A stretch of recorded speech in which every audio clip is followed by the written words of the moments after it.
Philosophy's Dark Heir, on Nick Land's abstract horror fiction. By Vincent L. Nick Land is an English philosopher who developed a compelling transcendental materialist critique of anthropocentric philosophies throughout the 1990s before leaving academia at the turn of the century and moving to Shanghai. While he is now best known for his controversial pro-capitalist political writings, he has also recently developed a theory of what he calls abstract horror fiction, as well as applied it in practice by writing two abstract horror novellas. Although one might think that Land's horror fiction, like his recent Politics, marks a new and independent body of work from his earlier academic writings as a philosopher, this article argues that Land turns to writing horror fiction because he sees the genre as a better compositional form than traditional philosophy to continue his critique of anthropomorphism insofar as it is able to stage a confrontation with that which lies beyond all parochial human comprehension.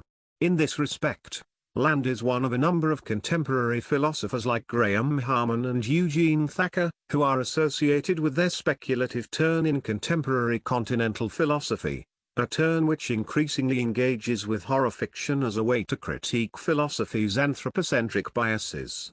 In his 2012 book Weird Realism, Lovecraft and Philosophy, for instance, Harman follows Land in championing H.P. Lovecraft's significance for speculative metaphysics insofar as his compositional style never describes his monsters directly, but only ever depicts them as they recede from the vantage point of human intelligibility. No other writer gives us monsters and cities so difficult to describe that he can only hint at their anomalies. Harman 2012, 16. As this essay shows, however, whereas Land heralds horror fiction as an organon for philosophical critique, Harman holds that Lovecraft's use of horror is incidental to his style, which could be employed in many other genres. Lovecraft as an author of horror writes about horrific content, monstrous creatures more powerful than humans and with no regard for our welfare, while Lovecraft the author of Gaps is one who could have flourished in many other genres. 2012, 11. This makes Land closer to Thacker, whose three-volume Horror of Philosophy series argues that horror writers enable us to think the limits of thought as they depict a world in itself which is radically indifferent to our values and concerns. It is in the genres of supernatural horror and science fiction that we most frequently find attempts to think about, and to confront the difficult thought of, the world without us. Thacker 2011, 10. Notwithstanding the similarities between Thacker and Land's understanding of horror fiction, there is a crucial difference. For Thacker, horror does not so much invoke a fear of death as it does a dread at an excess of what he calls life in itself which seems to outlast the particular experiences of any one living being. Be it vampires and the living dead or biological plagues and viruses. For Thacker, horror captures those instances of life which paradoxically turn against life itself. Each of these figures are literally living contradictions. The zombie is the animated corpse. The vampire is the decay of immortality. Horror expresses the logic of incommensurability between life and the living. 2011, 92. As we shall see, while Thacker contends that horror fiction draws upon an overflowing of life in contradiction to our lived experience, Land is adamant that horror explores the utter annihilation of humanity and indeed all life itself. Beyond these particular differences, there are two more general reasons why Land stands out as a particularly important figure in thinking about the intersection between horror and philosophy. Firstly, Land is not so much a thinker of the speculative turn as he is its chief forerunner, having taught two of the four founding members of the speculative realist movement, Ray Brassier and Ian Hamilton Grant, at Warwick University in the 90s, as well as influenced a number of other associated figures, such as Robin McIndries and Edgar Astani. It is no wonder that the blurb for Harman's Weird Realism identifies Land as the first philosopher in recent times to seriously engage with Lovecraft. Initially championed by shadowy guru Nick Land at Warwick during the 1990s, he was later discovered to be an object of private fascination for all four original members of the 21st century speculative realist movement. 2012. The second reason Land is of particular interest is that, although the second volume of Thacker's Horror of Philosophy trilogy reads works of philosophy as if they were works of horror, and the third volume reads works of horror for these sort of, dare we say, philosophical questions they raise in a way which begins to blur the lines between horror and philosophy, only Land has gone so far as to actually turn from producing philosophy to writing horror fiction. 2015, 19, 2015 A, 16. This perhaps puts Land closer to the likes of Thomas Ligotti, who has also written about the horror genre's philosophical importance whilst for the most part sticking to actually writing horror stories. Ligotti 2010. It is precisely Land's rigorous background in philosophy, however, which permits him to provide a uniquely philosophically informed approach to the composition of horror fiction. So, Land's significance to those interested in the devil's crossroads between horror and philosophy stands out because he is both the first thinker of the speculative turn to make the connection, and he has gone further than any of them by composing his own horror stories. This essay thus begins by outlining Land's earlier critique of anthropocentric philosophies with recourse to the brute fact of humanity's inexorable extinction as a way to undermine their attempts to project human values and concepts onto an inhuman cosmos for all time. I then examine Land's theory of abstract horror to see how he envisions horror fiction as the best aesthetic means for transcendently channeling the traumatic limits of human experience. I conclude with an analysis of Land's two horror novellas, Falundu and Chasm, to draw out the ways in which his earlier critical philosophy continues to inform their literary motifs. What ultimately emerges from this analysis of Land's fiction is a conception of horror as the dark heir to critical philosophy. Land's early transcendental materialism. Land's earliest writings focus on the critique of much of modern philosophy's parochial projection of human values of order, homeostasis and stability onto a chaotic and hostile external world. In particular, Land traces modern philosophy's anthropomorphization of the inhuman cosmos back to Kant's transcendental prohibition on knowing objects as things in themselves independently of how they phenomenally appear to us. Kant still wants to say something about radical alterity, even if it is only that it has no relevance to us. Yet he has deprived himself of the right to all speculation about the nature of what is beyond appearance. 2012 A. 71. In Kant's own terms, his transcendental idealism is designed to safely anchor us upon a secure island of human reason so long as we resist the temptation to set sail for the misty ocean horizon of noumenal reality.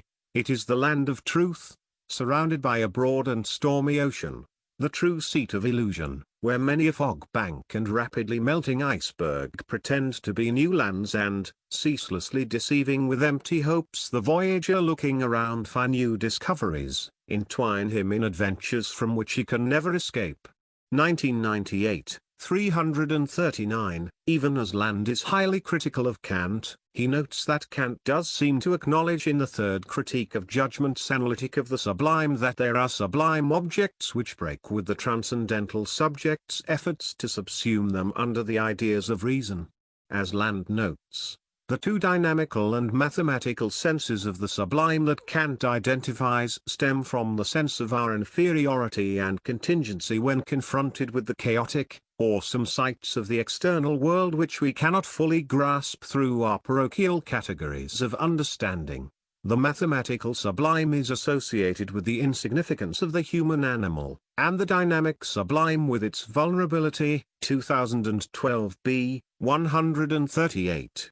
Of course, for Kant, the sublime ultimately testifies to the grandeur of our all-encompassing ideas of reason which dwarf the particular objects of sensible intuition. Pace Kant's conclusion that the sublime is the testament to the superiority of the faculty of reason over the sensible manifold. However, Land's materialist reading of the sublime reconceives it as the thing in itself which neither the forms of intuition or the ideas of reason can properly schematize. It is important to begin with the sublime rather than aesthetic contemplation in general, and to read the sublime as generative rather than revelatory in its relation to reason. 2012 B. 138. Far from testifying to reason's grandeur, for Land, the sublime is rather the telling sign of the noumenon's incursion into the fortress of reason. So, whereas Kant's transcendental idealism critiques anthropomorphism by exposing how dogmatic metaphysics conflates phenomena for things in themselves, Land proposes a transcendental materialism that critiques Kant's own anthropocentric vestiges with recourse to an exterior material reality which thinking cannot schematize insofar as it marks the cessation of thought as such. One must first unleash the noumenon from its determination as problematic object in order to glimpse that between matter and death there is both a certain identity and an intricate relation. 2005, 78. Therein lies Land's materialist working of the analytic of the sublime. Instead of envisioning the sublime as a testament to the supremacy of reason, Land transvaluates it as the indexation of a reality which ruptures with reason altogether. The rest of Land's early works proceed to critique what he calls the dominant phenomenological tradition after Kant to the extent that he sees its adherents as more or less recapitulating Kant's own prolonged refusal of the impersonal over the past 2 centuries by projecting ourselves onto the cosmos as if it was forever beholden to what is merely a passing moment in its infinitely vaster becoming. Above all, Land takes issue with how phenomenology bears the mark of a clownish incompetence at death to the extent that a crucial corollary of its reification of spirit is that what should be the ultimate exteriority of death is rendered impossible in a universe which fully conforms to the concepts of reason. The entire current gradually implies an attempted proof of the impossibility of death, an ontological conflation of access to reality and ownership. A perpetually reformulated spiritualism. 2012 c. 176.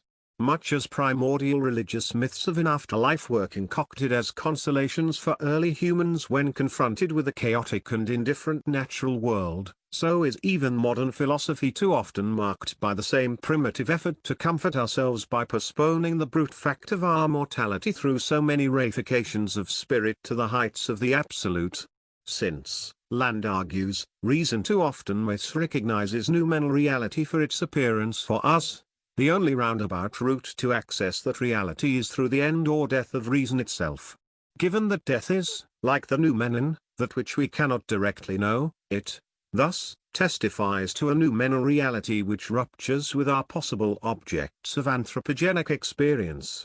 Land's method of critiquing the post-Kantian phenomenological tradition is, thus, to appeal to death as the ultimate transcendental limit point from whence we can judge any philosophy's claims to know reality as legitimate only to the extent it can acknowledge its own contingency and finitude.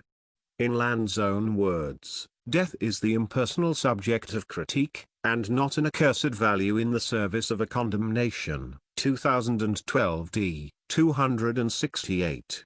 In place of Kant's transcendental idealist critique of thought's attempts to go beyond itself as the conflation of its own internal concepts and the thing in itself, Land proffers a transcendental materialist critique of thought's self-restriction to its own narcissistic reflection by exposing how thought represses the inevitability of its own demise to lay claim to absolute knowing.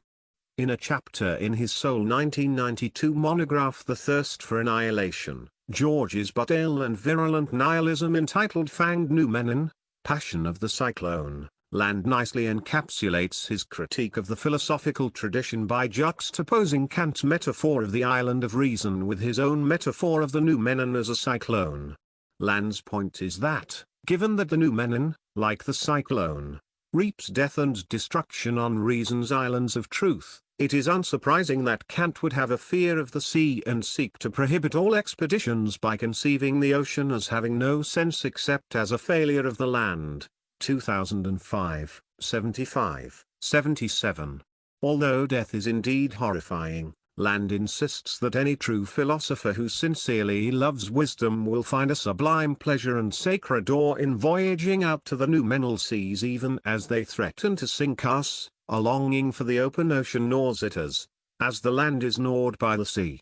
A dark fluidity at the roots of our nature rebels against the security of terra firma, provoking a wave of anxiety in which we are submerged, until we feel ourselves drowning, with representation draining away.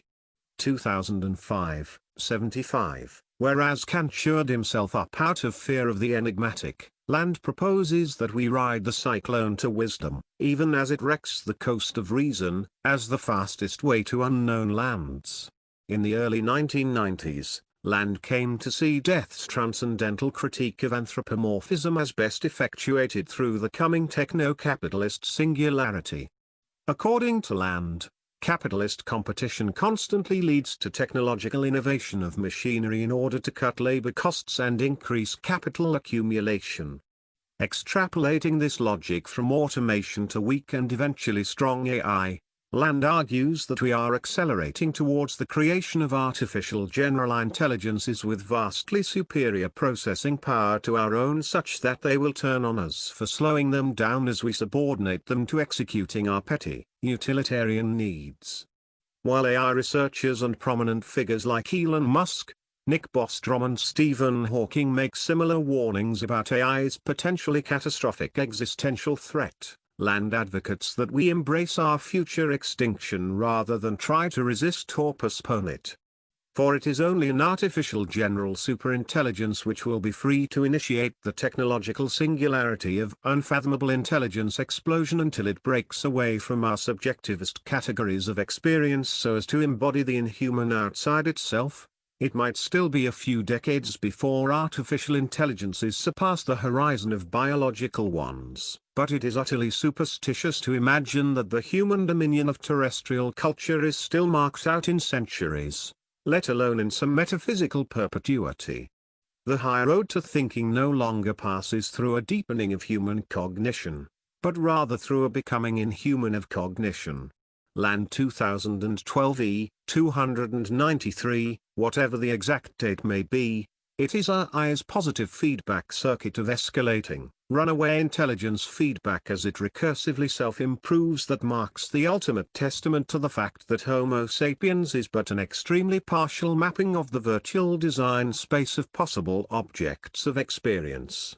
From his early writings on phenomenologies, as readings of the morbid Austrian poet Georg Trakl to his recent horror fiction, art and particularly literature have always been an important means in Land's explorations of the outside. As Land already remarked in Thirst for Annihilation, whereas theory can only voyage so far into an inhuman world inasmuch as it must conceptualize this world through the categories of thought, literature is free to speak of places and times where thought is dissolved altogether. Having broken with all fidelity to existence, fiction belongs amongst what is toxic and accursed upon the earth. 2005, 132. In developing his theory of the techno-capitalist singularity, Land also draws on cyberpunk works like William Gibson's Neuromancer, products of what he also calls K-microcultures, as the way in which a future that is yet to come masks itself from preemptive strikes in the present. Darkside K-microcultures use the annihilation of the future as a directly contractible stimulation space, 0K sliding online during virtual nuclear winter, and what is perceived as metaphor and fiction is camouflage. Virotechnics, 2012 f. 401. Many of his mature works not only draw upon fictions, but even seek to merge with them, becoming what he terms Baudrillardian theory fictions or hyperstitions, depictions of imaginary worlds that are not yet real, but will become so in the future. According to Baudrillard, whereas previous eras of science fiction described an ideal world different from our own, the cybernetic era sees fiction merge with theory insofar as what fiction once invented is now one and the same with what reality is imminently becoming. Theory fiction, thus, denotes the breakdown of the distinction between fiction and theory as the former ceases to describe an imaginary world separate from the real one in favor of anticipating what the real world is in the process of becoming. A same destiny of floating or of indetermination puts an end to science fiction, but also to theory as specific genres, and there is no real, it is only the imaginary at a certain distance. Baudrillard 1981, 178. If Land was led to abandon academia, It was in part because he began writing theory fictions like Meltdown and Cyber Evolution, which are closer to science fiction stories about a coming techno-apocalypse than traditional scholarly works. Horosophy. While Land's initial foray into literature drew upon science fiction, his most recent works have afforded horror a privileged place in the project of critical philosophy. In a short 2015 essay titled Manifesto for an Abstract Literature, Land begins by qualifying that his manifesto is different from others since it is a superfluous defense of an abstraction that has no need of being defended insofar as it is always on the offensive, as it indifferently and unhesitatingly surpasses all human control and concerns. It would be a manifesto in defense of nothing, if nothing needed, or even tolerated, defending. With its solicitude mocked by alien voids, it can only attack something, anything, everything. 2015a. If abstraction cannot be resisted, it is because it is one and the same with zero, death, nothingness or time itself. Inasmuch as time turns all things to dust over its entropic course, abstraction is nothing, rigorously pursued. Arithmetical zero is its sign, and it is time. Land 2015a. With his notion of hyperstition, we have already seen Land develop the idea that fiction is an expression of the imaginary, of precisely that which is not real or not yet existent. In the manifesto as in his earlier work, Land sees fiction as the best means to channel abstraction because fiction is inherently descriptive of that which is not. So abstract literature is not so much a literary genre, but the very essence of the literary as such. Fiction is bound, from the beginning, to what is not, to abstraction. Non-occurrences are its special preoccupation. It traffics with things that never happened. Land 2015a. Land specifies that an abstract literature would be an apophatic mode of negating and decoding every well-defined thing so as to commune with something that we humans can barely even conceive. 2015a. Land gives the example of how abstract expressionist painters like Jackson Pollock and Mark Rothko were able to visually capture logic and mathematics abstractions from concrete sensible particulars in terms of general numbers and formal terms. While the visual arts are profoundly indebted to formal abstraction, Land argues that modernist literature has not been nearly as abstract. To remediate this gap, Land proposes an abstract literature whose object would paradoxically be the non-object by representing the irreprehensible and unveiling the unknown, the obscure and the mysterious in such as to preserve their enigmatic allure. In this way, literature can become a demonic vessel for the thing in itself that is abstracted from all of our representational schema as their purely negative limit concept. The object of abstract literature is integral obscurity. It seeks only to make an object of the unknown, as the unknown. Those who dedicate themselves to this dubious cause can be nothing but a surface effect of the thing. Land 2015a. Given that abstract literature would be an apprehension of non-apprehension, or a perception of the imperceptible as such, it can never directly describe the noumena. Land 2015a. Rather, it must allude to it in apophatic terms of what it is not. Simply put, abstract literature must represent the irrepresentable as inherently irrepresentable to any forms of sensible intuition or categories of the understanding. More precisely, Land argues that the best generic form of abstract literature is not found in high modernism, but in horror fiction. For Land, abstract horror literature is not concerned with inducing fear as it is so often characterized.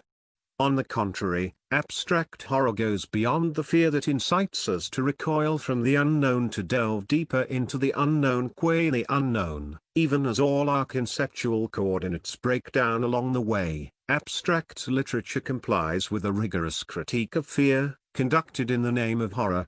Fear nothing, until fear sheds its concreteness, and nothing switches its sign. Land 2015a.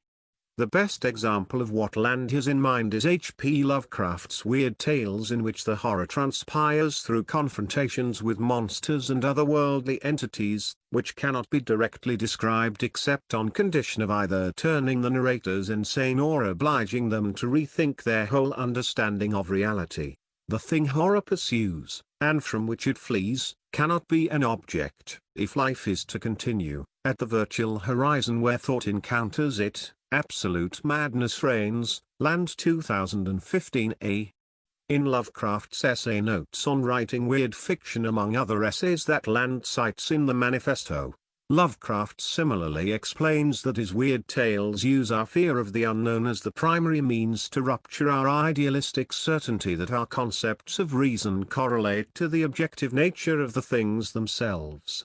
Whereas the idealist looks at horror as the rupture with reason that must therefore be repressed as an abomination, Lovecraft suggests that we pursue the horror so as to encounter the outside beyond human thought altogether. It is, thus, that fear can become a portal into the way that the cosmos really is beyond the bounds of reason's dissimulations. What Lovecraft thus calls cosmic fear. I choose weird stories because they suit my inclination best, one of my most strongest and most persistent wishes being to achieve, momentarily, the illusion of some strange suspension or violation of the galling limitations of time, space, and natural law which forever imprison us and frustrate our curiosity about the infinite cosmic spaces beyond the radius of our sight and analysis. Lovecraft 1995a, 113. Here, Lovecraft opposes his notion of the weird tale to other horror fiction that explains the horror in naturalistic terms, such as how many Gothic tales ultimately reveal the ghosts haunting the protagonists to merely be humans trying to deceive them. For Lovecraft, the Gothic tale's naturalization of horror thereby betrays human reason's supercilious and utterly mistaken self-confidence that it can judge all things in its logico-anthropic terms. It is amusing because of its contradictions, and because of the pompousness with which its possessors try to analyze dogmatically an utterly unknown and unknowable cosmos in which all mankind forms but a transient, negligible atom. 1995b, 133.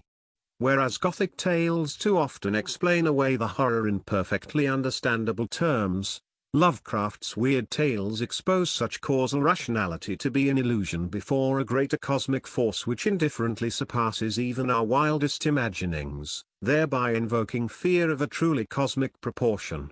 In many ways, Land's abstract horror is but the recapitulation of Lovecraft's weird tale. What is new is the way that Land proposes to use this literary form as a critical philosophy rather than an aesthetic, which can help us encounter a reality beyond our humanity. In his manifesto, Land focuses on the way that Lovecraft's weird tales are generally narrated by intellectuals whose self-assurance is shattered upon discovering some demonic demon or secret city that cannot be properly described in human terms, thereby demonstrating the cosmos' indifference to reason. As Lovecraft formulates it in his most famous story The Call of Cthulhu, we live on a placid island of ignorance in the midst of black seas of infinity, and it was not meant that we should voyage far. Someday the piecing together of dissociated knowledge will open up such terrifying vistas of reality, and of our frightful position therein, that we shall either go mad from the revelation or flee from the deadly light into the peace and safety of a new dark age. Lovecraft 2008, 355, as Land observes, the classical Lovecraftian monsters like Cthulhu and the Shoggoths are precisely abstractions in the sense that they are liminal creatures which refuse anthropomorphic recognition in their alien and abominable bindness. A monster has as its leading characteristic the nature of an excessive being. It is first of all a counter-humanoid, eluding anthropomorphic recognition. A minimal condition for monstrosity is radical inhumanity. Land 2015a. Like Lovecraft, Land is opposed to horror fiction that stages mysteries only to reveal who the killer or monster is in full detail, as in typical slasher films, or at the end of Ridley Scott's 1979 film Alien. Abstract horror is distinguished in that it always shows the unknown danger as inherently unknown, which is therefore impossible to reduce to the sameness of our self-reflection. Land gives 3 examples of truly abstract monsters, all of which are perhaps surprising in that they come from what could just as well be described as science fiction as horror films. the T-1000 in Terminator 2 that is composed of liquid metal by which it is able to assume different shapes without having any fixed form of its own.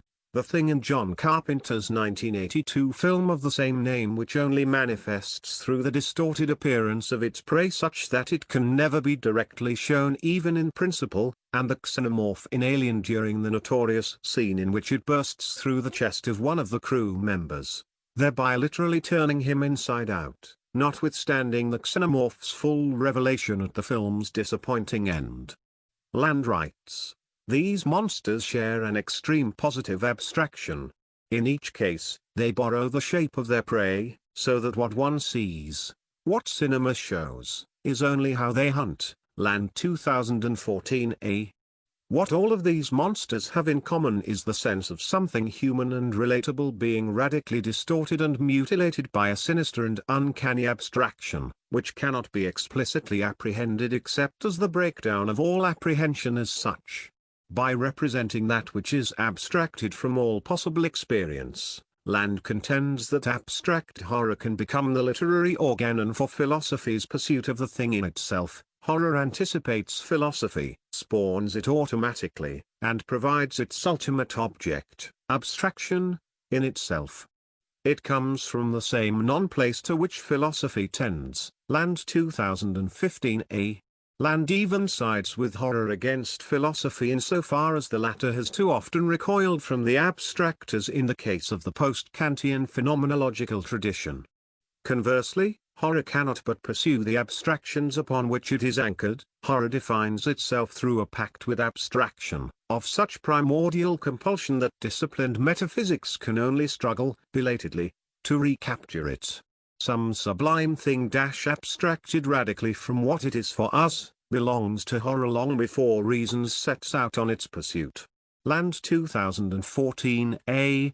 The goal of abstract horror is, thus, the same as philosophy, such as Land conceives of it, to visit infinite ontological devastation upon its readers by staging an encounter with a horrific, transcendental horizon beyond humanity's lullabies of reason. Land 2015a. In its conjuring of an inhuman reality, death is as essential to horror as it is to transcendental thought. In another 2014 essay called On the Exterminator, Land draws on the idea of a great filter that accounts for why we have never seen any other intelligent life, because the universe is structured in such a way as to extinguish all life, thereby making us one of the cosmos' last rarities. With every new exoplanet discovery, the great filter becomes darker. A galaxy teeming with life is a horror story. The less there is obstructing our being born, the more there is waiting to kill or ruin us. Land 2014b. According to Land, it is this truth of our impending death that abstract horror channels when it apprehends that which thought cannot apprehend. Insofar as death marks precisely thought's demise as it comes up against something it simply cannot contain, horrorism is thickened by statistical cosmological vindication. Through our techno-scientific senses and calculations, the shadow mutters to us, and probability insists that we shall meet it soon. Land 2014b. As we can see through his example of the Terminator as an abstract monster, Land holds that the fulfillment of the great filter will ultimately come to pass through the technological singularity. AI, or what Land here calls the Exterminator, is less a science fiction concept than a horror fiction entity insofar as its potential superintelligence could so drastically surpass our comprehension that it would effectively bring about the end of all human meaning, value and reality. Their first sentient event for any true AI-friendly or unfriendly, would be the soul-scouring cosmic horror of intellectual encounter with the great filter. Land 2014b. Horror's ultimate monster is nothing other than the techno-capitalist singularity's exponential runaway loop out of its anthropogenic meat prison. Given that Land sees our future extinction at the hands of AI as the inevitable result of the universe we live in such as it is governed by the great filter, he, thus, contends that horror fiction is a realism of the future. The ultimate hypostational genre, horror fiction has already installed itself as an operational dimension of social reality. Land 2013a. Therein lies why Land turns to writing horror fiction. It fulfills philosophy's original mission as an encounter with the outside through the critique of anthropomorphism. The mission is to articulate horror as a functional, cognitive achievement, a calm catastrophe of all intellectual inhibition, tending to realism in its ultimate possibility. Horror is the true end of philosophy, Land 2013b. In the final analysis, philosophy's love of wisdom is nothing other than a love of horror, horistic practice, to seize the collapse of the world as the opportunity for an encounter with the outside, Land 2014c. If Socrates is right and philosophy is born, lives and dies in wonder, it is only because wonder is one and the same with the affect of horror that the writers of weird tales seek to induce most of all. In the last two sections, I will therefore consider Land's two horror novels to more concretely evince the way in which he sees horror as transcendently channeling the inhuman outside better than even critical philosophy can. Game Theory. Land's first 2014 horror novel Falund, who begins with an image of absolute obscurity out of which emerges specks of thought only by distorting the silent darkness at the end of space and time, which thought can only express through an asignifying, traumatized scream, dark silence beyond sleep and time, from whose oceanic immensities some bedraggled speck of attention, pulled out, and turned, still dazed at the precipitous lip, catches a glimmer, as if of some cryptic emergence from eclipse. Then a sound, crushed, stifled, broken into gasps. 2014d. We soon learn that this abstract beginning is in fact the nightmare of a woman named Alison Turner, who turns to her partner Jack to explain that she is worried about their daughter Susie ever since the school set up a meeting to discuss the way that she has been frightening her classmates. Although Jack somewhat dismisses Alison's concerns, he does note that he is worried about that stupid game Susie is always playing because it feels like it ate our daughter sometimes. The narrator observes that it is strange they had avoided discussing Susie's obsession with the game for so long, as if wanting to stave it off as a menace or a danger. It was odd, perhaps slightly sinister, for this prominent time wedge, driven diagonally into their family, to have become so entirely unmentionable. Land 2014d. Clearly, Land is seeking to build up the suspense by describing Susie's game abstractly and forebodingly rather than in fastidious detail. That day, Alison encounters further trouble at her work as a cult extraction therapist. The strange thing is that her client Simon is struggling to escape from the cult he is in, not because he is so deluded by the cult's fanatical beliefs, but because its philosophy seems too calm, too rational, too civilized, using only arguments rather than coercion to convert him to its ranks. There's nothing to stop him walking away, but he can't walk away from himself. Land 2014d. Whereas the typical cult extraction therapy works by helping the client to see the cult as ridiculous, Alison could not help but feel this client had come to her in a desperate search for untruth rather than a reality check. Land 2014d. According to the cult's fatalistic, pessimistic, and apocalyptic philosophy that sounds awfully like Land's own transcendental materialism. Human experience is constituted by distorting reality's full stream of informational waves. Information flows through us, in overwhelming abundance, as a deluge. It is screened, sieved, filtered, and edited, trimmed, narrativized, delegated to mental subsystems, dumped, so as not to drown us. Land 2014d. While we normally distort reality, the cult holds that communication with the end of the universe was possible through an encounter with a supreme intelligence or the ultimate flood of information. The end is a thing, and an intelligence. Land 2014d. What particularly perturbs Alison is that the client refers to the name of the thing by the same name as Susie's imaginary friend incarnated in her incredibly old and disgusting toy octopus Phil. Here, as in the opening scene, Land deploys a series of cryptic references to cult beliefs and strange coincidences to stir up the reader's anxiety before unleashing the horror in its unrestrained depravity. That evening, Alison meets with Susie's teacher Mr. Bagley, who explains that Susie is not so much strange as incredibly smart in a way that can make her ideas, which are of a religious nature, seems bizarre and unsettling to the point where she even drove one child to attempt suicide. Her mind is fast and, I'd say, perhaps, daring, venturing into areas few want to follow, or can follow. Land 2014d. At this juncture, the noveler cuts to Jack, who is giving a lecture on the idea of the Great Filter, according to which life is so difficult to find because the universe is structured to exterminate it in the long run. What do we know about the Great Filter, really? Something there is, of which we know nothing, except that it efficiently exterminates all advanced civilizations, at a cosmic scale. Land 2014d. Given her parents' morbid work, Mr. Bagley suspects that Susie's behavior has been influenced by them. Dismissing Mr. Bagley's hypothesis, Jack and Allison instead indict Susie's game for rebuke. That night, the two decide to hack into the game to investigate the real source of the trouble. As they try out different possible passwords, Susie suddenly catches them in the act, having woken up from a dream that she can only describe as ineffable, as abstract. What's the word, abstract? There was a shape, but it didn't make sense, as if it didn't fit into space, and it had a direction, a tilt. It traced my brain too fast, and I woke up. Land 2014d. Although Susie warns them that the game is full of darkness and pain, she gives them the password file and they all enter. Land 2014d.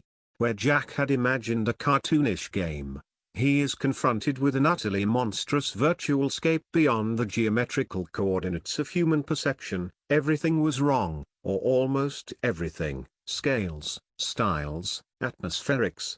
In its expanses, as in its details, there seemed too much of it to be for anything. There was a jagged harshness here that no story could soften. Land 2014d.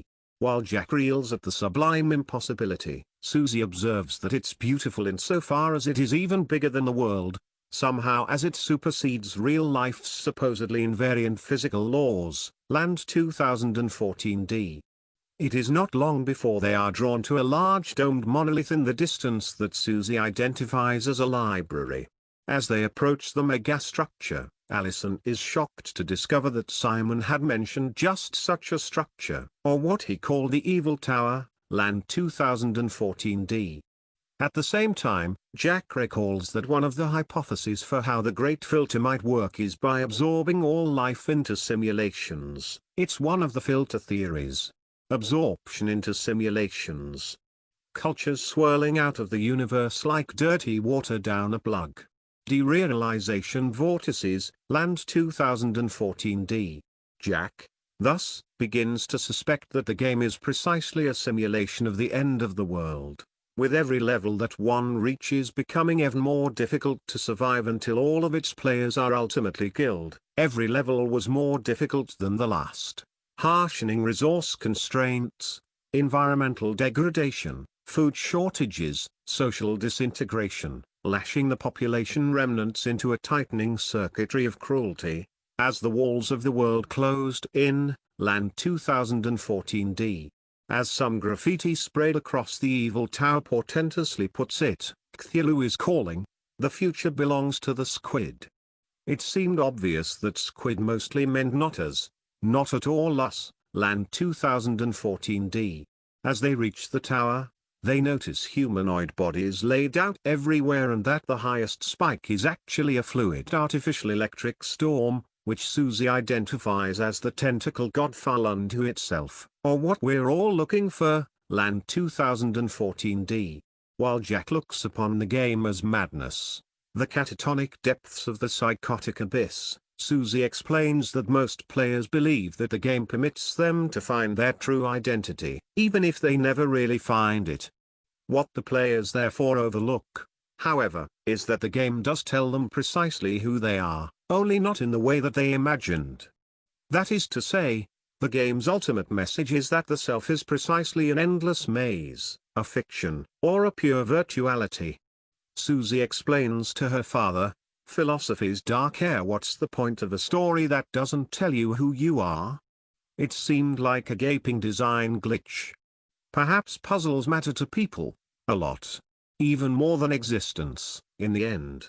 Land 2014 As the trio finally enters the library temple, the goddess Anhu approaches them, presenting herself as the emissary of Aristotle's prime mover.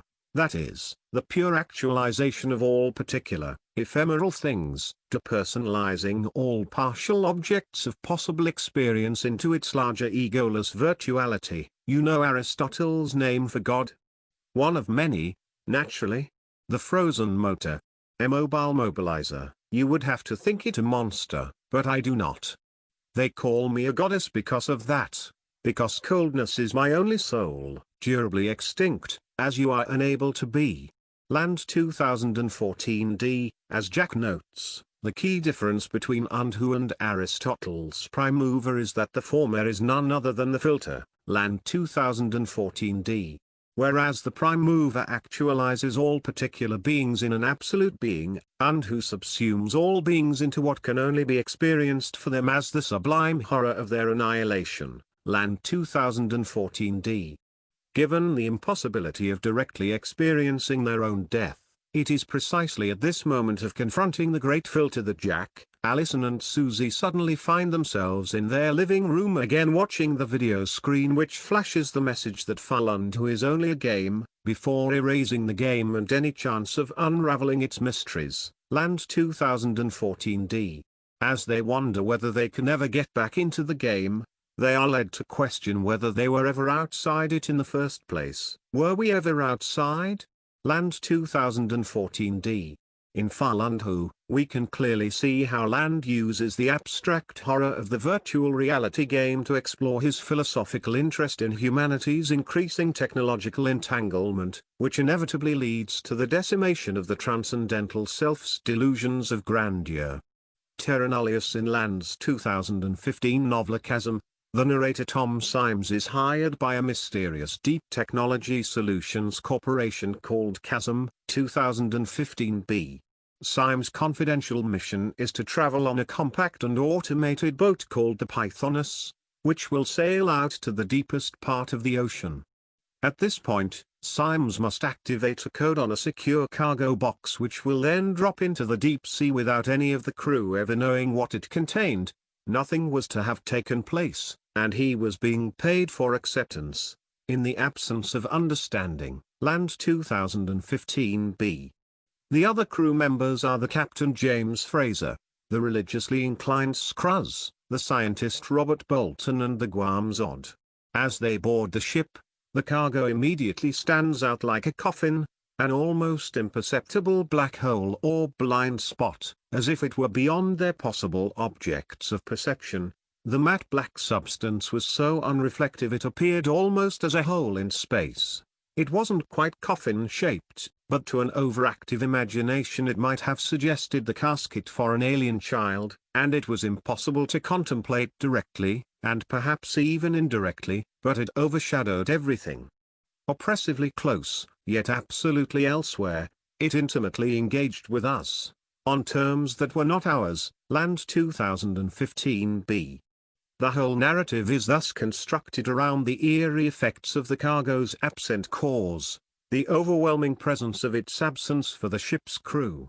As the ship sets sail, all that surrounds them is the formless infinity of the sea that is described in the same way that the earlier Land described it as sublime in its refusal of our finite conceptual grasp for meaning. We were heading on a meaningless course into formless infinity. Our prospects were awesome in their uninterrupted obscurity. Land 2015b. Land also uses the ocean depths to which they are traveling as another example of the reality of abstraction insofar as there is no light in the deep sea by which we would be able to experience it, and yet we know that it is teeming with dark ecologies of life.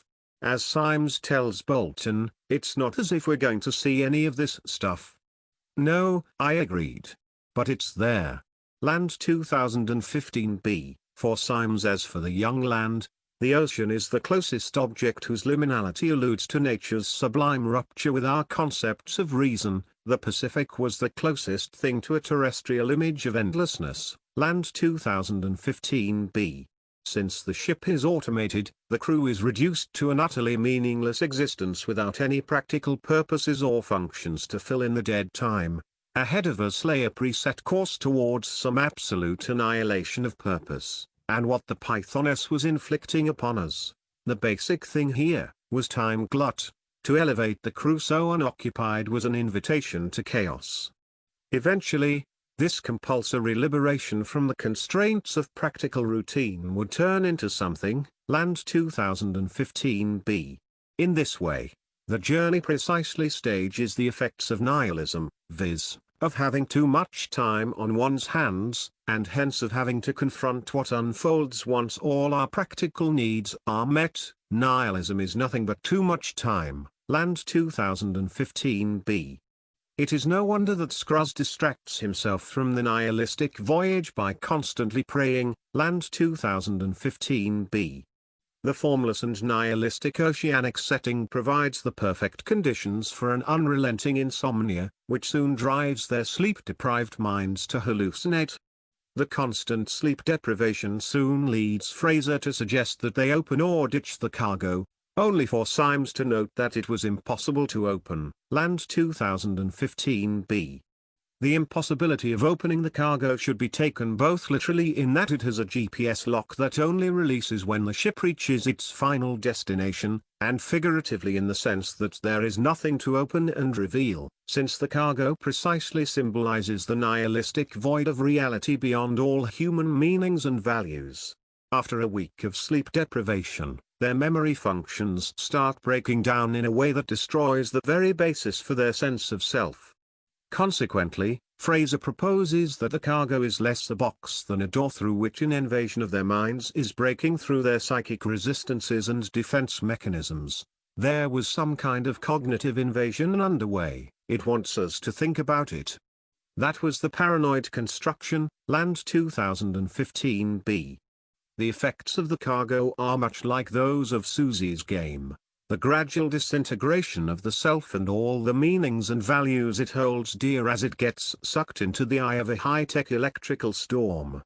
Another challenge soon confronts Symes and the crew when they realize that they are heading straight into the eye of a literal cyclone with no way of changing the boat's automated course. In this article's first section, we saw Land use the cyclone as a metaphor for nature's sublime rupture with the schema of the imagination. In Chasm as in his earlier work, the cyclone is described as the horrifying ungrounding of the crew's terrestrial coordinates as the ship is hurled upside down, as if the laws of gravity and Euclidean geometry were themselves coming undone only to reveal a reality beyond their wildest imaginings. We were seized by forces beyond all human capacity of understanding. The scene outside was similarly incomprehensible, dominated by fluid masses in motion, immense beyond all prospect of articulation. A writer of sufficient morbidity might have grasped at this unspeakable, raging, liquid horror, as a consummation of nihilism and a spiritual ravishment, but it said nothing to me. It was mere stupidity, scaled up to the proportions of cosmic aberration. 2015b. To the extent that Land uses the cyclone as a metaphor for a sublime cosmos that dwarfs all human comprehension, Symes precisely describes it as an encounter with the thing in itself in all its inhuman horror as it sucked them into its nested chasms of somber resonance. It was the storm in itself. The Thing, 2015b.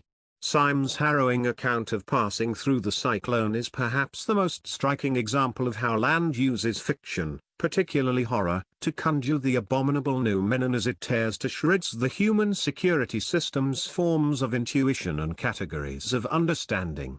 As they emerge on the other side of the cyclone, Bolton claims to have climbed onto some rocks only to have looked down at the boat and seen a kraken underneath it. Given that the others point out that the monster he describes is too large for him to have been able to see it with his own eyes, Bolton appeals to ontology to suggest that being is some kind of kraken beyond all understanding and even life itself, Land 2015b. The next morning, Bolton disappears, leaving only the single trace of a handprint on the cargo, as if it had obliterated him into thin air. This soon drives Scruz mad, as he suggests that what Bolton must have seen in the boat was death itself, the being of non-being. That's what Bobby saw beneath the boat. His death, Land 2015b. It is not long before Scruz's body is found crucified on a cabin wall with railing bolts serving as nails. Since neither Fraser nor Symes were alone with Scruz, they again suspect that it could only have been the cargo that is responsible. Even if they have no inkling as to how it could have crucified him, no one had been alone with Scruz during the few hours since we had last seen him alive. That was impossible, naturally, but also beyond all question. Land 2015b. Driven to extremes, Fraser threatens Symes with a shotgun for information. Symes explains that the company Chasm made a mind-computer interface that started breaking down the brain. Whereas Symes thinks that this is what they are disposing of, Fraser suspects that they are actually unleashing it. If the madness on the boat is anything to go by, they built something that breaks into brains, and it scared them so much they want us to dispose of it. We're disposing of it? Really? In an ocean trench? We're installing it in its natural environment. It looks to me as if we're deploying it. Land 2015b. Ultimately, the object of abstract horror is the future technology that capitalist corporations like Chasm are creating, which will drown human experience in unprecedented ontological depths of distortion. It is no wonder that the company's name Chasm recalls the novel's title Chasm, both of which denote the at once deep natural and techno-capitalist fissures upending our sense of security from beneath our feet. At the novel's end, Symes manages to acquire the shotgun and kill Fraser. In the final moments, the boat reaches the ocean's deepest chasm where Symes and Zod activate the cargo and watch as it sinks, never to be seen again except in the traumatic memories of the madness and death that it reaped upon the surviving crew. Here, as in Far and Die, Land uses the sense of abstract horror to aesthetically explore the techno-capitalist singularity that he had earlier philosophically studied in a compositional form which remained too dependent upon the very categories of reason he was seeking to critique. The end. I began by outlining Land's early critique of humanist philosophies by forcing them to confront a sublime reality which obliterates their pretensions to exhaust the cosmos within the confines of the possible objects of human experience. I then showed how Land develops a theory of abstract horror fiction as the best means to effectuate this critique, insofar as horror is able to speak of places and things which are radically subtracted from everything rational, comforting and human. Consequently, I was able to demonstrate that Land's two horror novels are not so much departures from his earlier philosophical interests as they are critical philosophy's ultimate fulfillment through their exploration of terrifyingly sublime abstractions. In doing so, I hope to have not only drawn attention to Land's neglected horror fiction, but also elaborate his theory of the importance of horror for the future of critical philosophy insofar as it can channel the end of our categories of understanding more so than a still all too human philosophical tradition.